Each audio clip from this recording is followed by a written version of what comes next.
Yun, so good morning.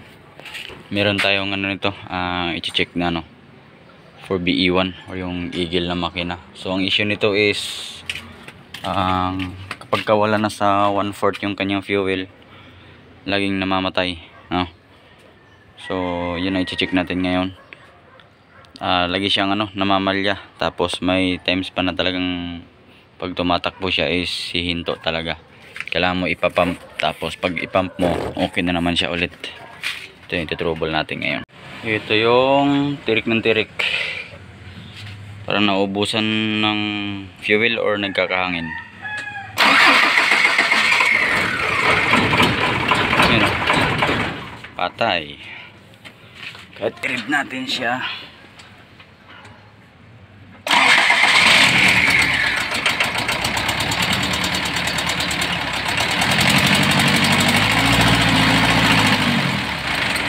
patay.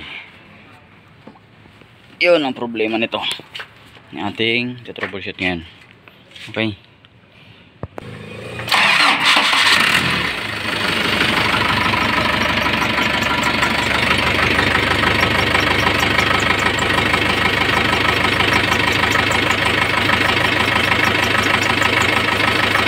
mandar na.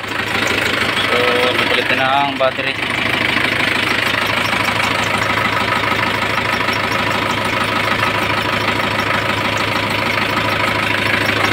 Namamalya to.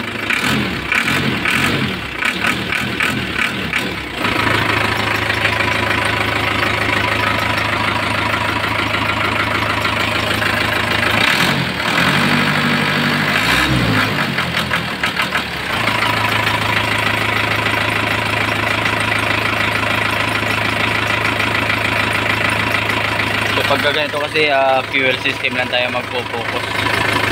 So tingnan natin.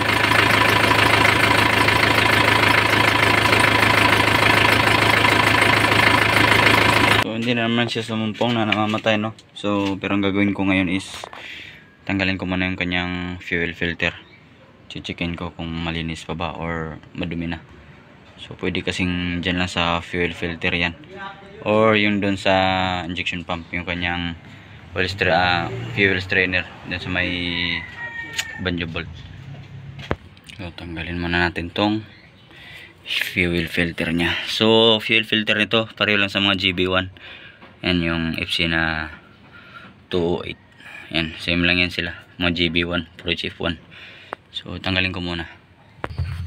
Yan, nalugan na natin, tatanggalin na natin, tapos tataktak natin.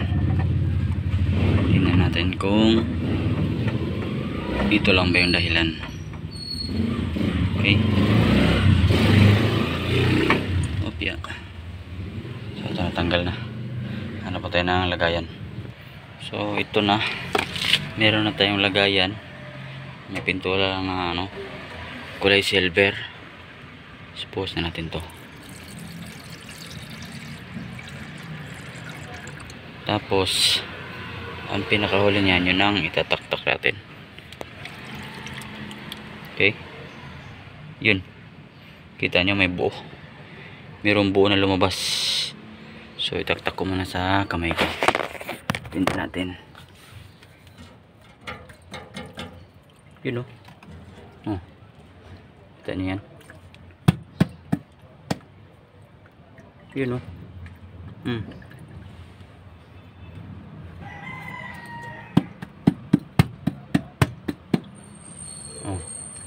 Talagang madumi na.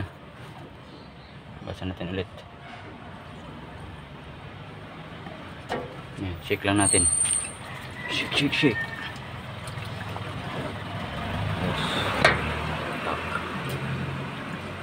Yun o. Yun na, may latak pa o.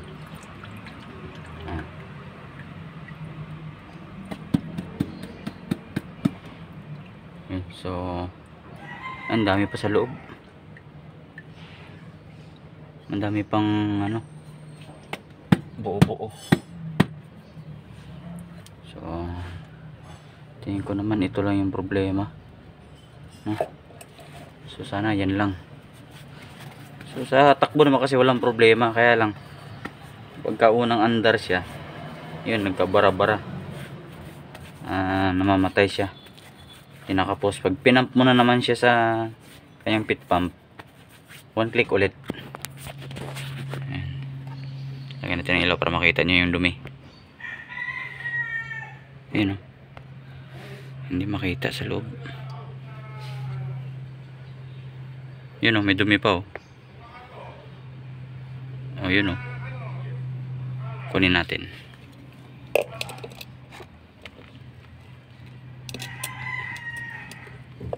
Yun, oh. So positive to, palitan natin. Okay, so sana yan lang, palitan mo natin ng filter. Bili na tayo ng filter. So yan, FC208. So hindi to original Isuzu, pero ito yung nabibili kasi sa mga auto supply. Medyo maganda din naman to, okay din naman gamitin, hindi rin naman pumuputok. Lalo na sa mga oil filter, maraming replacement na pumuputok yung filter. So ito 208 sim lang. So ito yung kakabit natin dito. So tingnan na lang natin kung hindi na siya mamamatay. Okay, so tingin ko kasi ano na to, sobrang dumi na talaga nung isa. Matagal nang walang walang tawag ito, walang palit. Tapos yung injection pump naman, tingin ko bagong calibrate. Makikita nyo naman dito, kulay pula yung pandikit. Tapos yung likod ay natanso na yung kanyang lock. Okay, yung original kasi yan hindi tanso yan.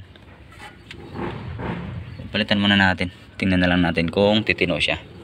So pagkabit naman ito is hand tight lang, huwag nyo nang gamitan ng mga filter wrench, no? Huwag nang gamitan ngayon, pang remove lang yan. So pagkabit natin ito is hand tight lang to. Okay, so mga magpapalit yan ng mga fuel filter is napaka basic lang nito. Ayan, pwede nyo basahin to konti yung o-ring para hindi siya hindi siya iipit. Minsan kasi pag hinihigpitan mo to, yung o-ring nito is naiiwan. Kakatagalan mo kakapihit is lalabas siya. So ayan, ganun lang siya. Tapos higpitan lang natin, hand tight lang, yung kaya lang ng kamay. All goods na yan. Tapos dito na tayo mag bleed. Ayan, meron yung 10mm dyan na bleeder. Ito, pwedeng flat screw, pwedeng 10mm. So yan yung bubuksan natin. So direct na yan sa injection pump, hindi na tayo dito sa filter, no? So doon na tayo magbukas. So dito tayo magbubukas. Ayan, bukas na yan. Tapos tanggalin na lang natin para mabilis tayo mag bleeding. Ayan, tsaka natin ipump to. Logan lang natin pa kaliwa, ikot pa kaliwa, sabay pump. Ayan, lumabas yung hangin. Tanggalin natin.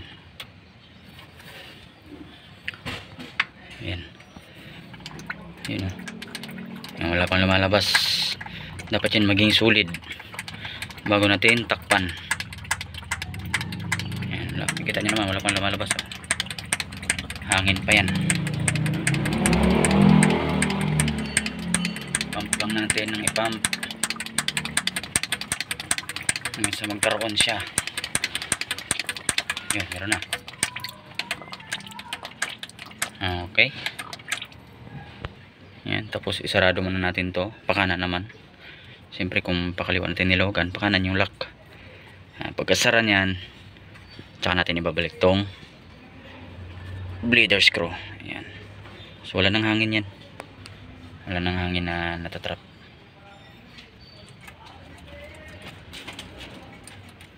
Ito na natin. O syempre, higpitan natin, huwag naman sobra-sobra, tama lang. Okay, so ayan na, napalitan na natin. So dahil napalitan na natin siya, pwede natin siyang paandarin.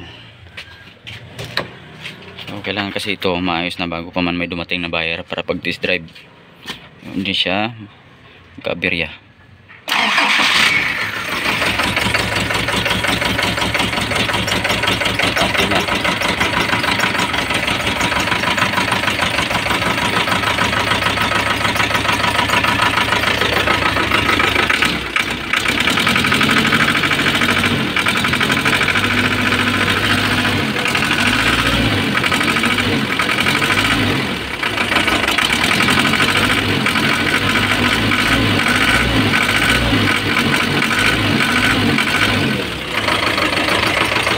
Ng yabi yun, namatay pa natin kung andar. Ito naman siya, kailang palyado. Ito yung problema nung una na sinasabi ko.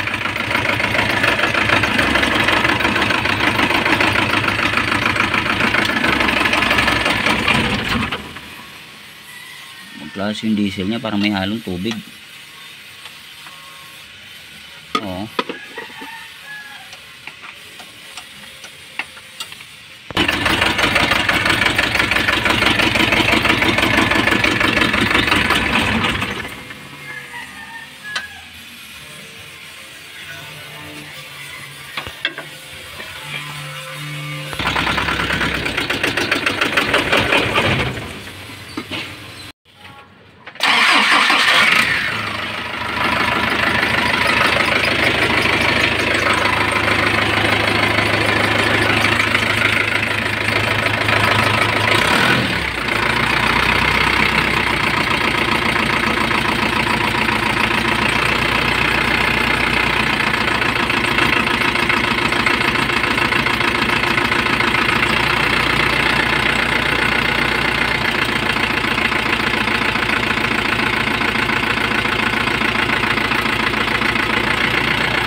Natin.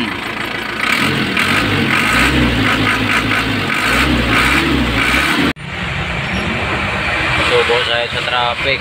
Yan. Yung ginawa natin kanina na palit fuel filter. So na traffic tayo. Pupunta tayo na yung Navaliches. So okay na. Wala na yung kanyang problema. Solve na yung kanyang issue. No? So dito tayo yung sa Talipapa. Malapit tayo sa Mindanao Hub. Merong man dyan. Man.